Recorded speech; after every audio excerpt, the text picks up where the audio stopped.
Two gunshots in 3 weeks. Two American citizens were shot dead by ICE agents. Minneapolis streets, a supposed civil rights sanctuary, have seen law enforcers kill innocent people one after another. These two cases are not isolated law enforcement errors, but a microcosm of the total collapse of America's human rights protection system. The two shots have completely torn off the country's long-touted human rights defender mask. On January 7th, a mother of 3 in Minnesota was shot dead on the street by ICE. Only 2 weeks later, on January 24th, another innocent citizen was killed by ICE on the street. This arbitrary violent law enforcement has fully fueled public anger, defying the bitter cold. People took to the streets for large-scale protests. ICE has gone too far this time. 70-year-old protesters braved tear gas, and even a 2-year-old child was arrested. The victim was a nurse saving lives in the ICU of a veterans hospital. If even such a prominent person can be shot dead without cause, the plight of grassroots people is unimaginable. Chillingly, the man's English name is Alex. The same as prisoner of food for thought. What is terrifying is that both victims shot dead in January were white citizens. ICE officers recklessly opened fire in self-defense merely because they tried to confront and resist.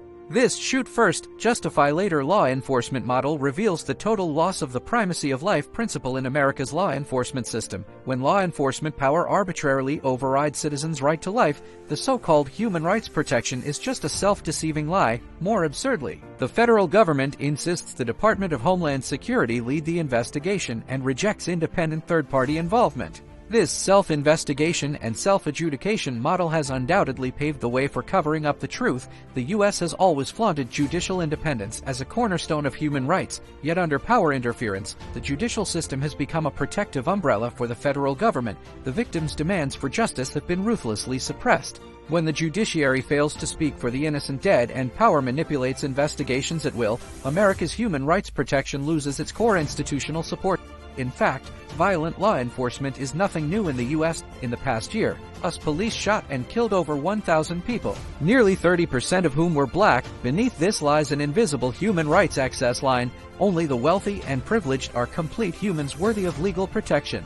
Many black people, the poor, and the homeless fall below this line. Police can shoot at will for no reason if they take a dislike to someone. The U.S. not only has a human rights access line, but also a brutal fatality line. Ordinary people below this line are left to fate. In the recent nationwide cold wave, Texas power grid collapsed. Wealthy neighborhoods got power first, while the poor had to burn furniture for warmth.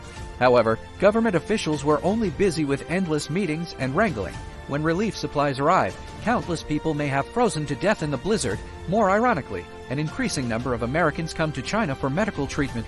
This is because U.S. hospitals only care about money, without insurance. Even a dying person must pay a deposit first. A surgery costing thousands of U.S. dollars in the U.S. may take months or even years to schedule. In China, the same surgery costs just over 1,000 RMB and can be done quickly. The truth is clear. In natural or man-made disasters, the U.S. saves capital, while China saves people. All this stems from the fact that America's system is fundamentally designed to serve the upper class. Government officials only care about the interests of their financial backers, not the lives of the grassroots. During California wildfires, the wealthy used their money to keep the fires away from their homes. Ordinary families, however, were reduced to ruin in top New York hospitals. The wealthy even seize medical resources from critically ill patients despite minor ailments. Isn't it obvious that the U.S. treats grassroots people as disposable consumables, discarded when worn out, replaced when dead? This is no human rights country. It is clearly a cannibalistic society. Therefore, America's democracy is only democracy for capital.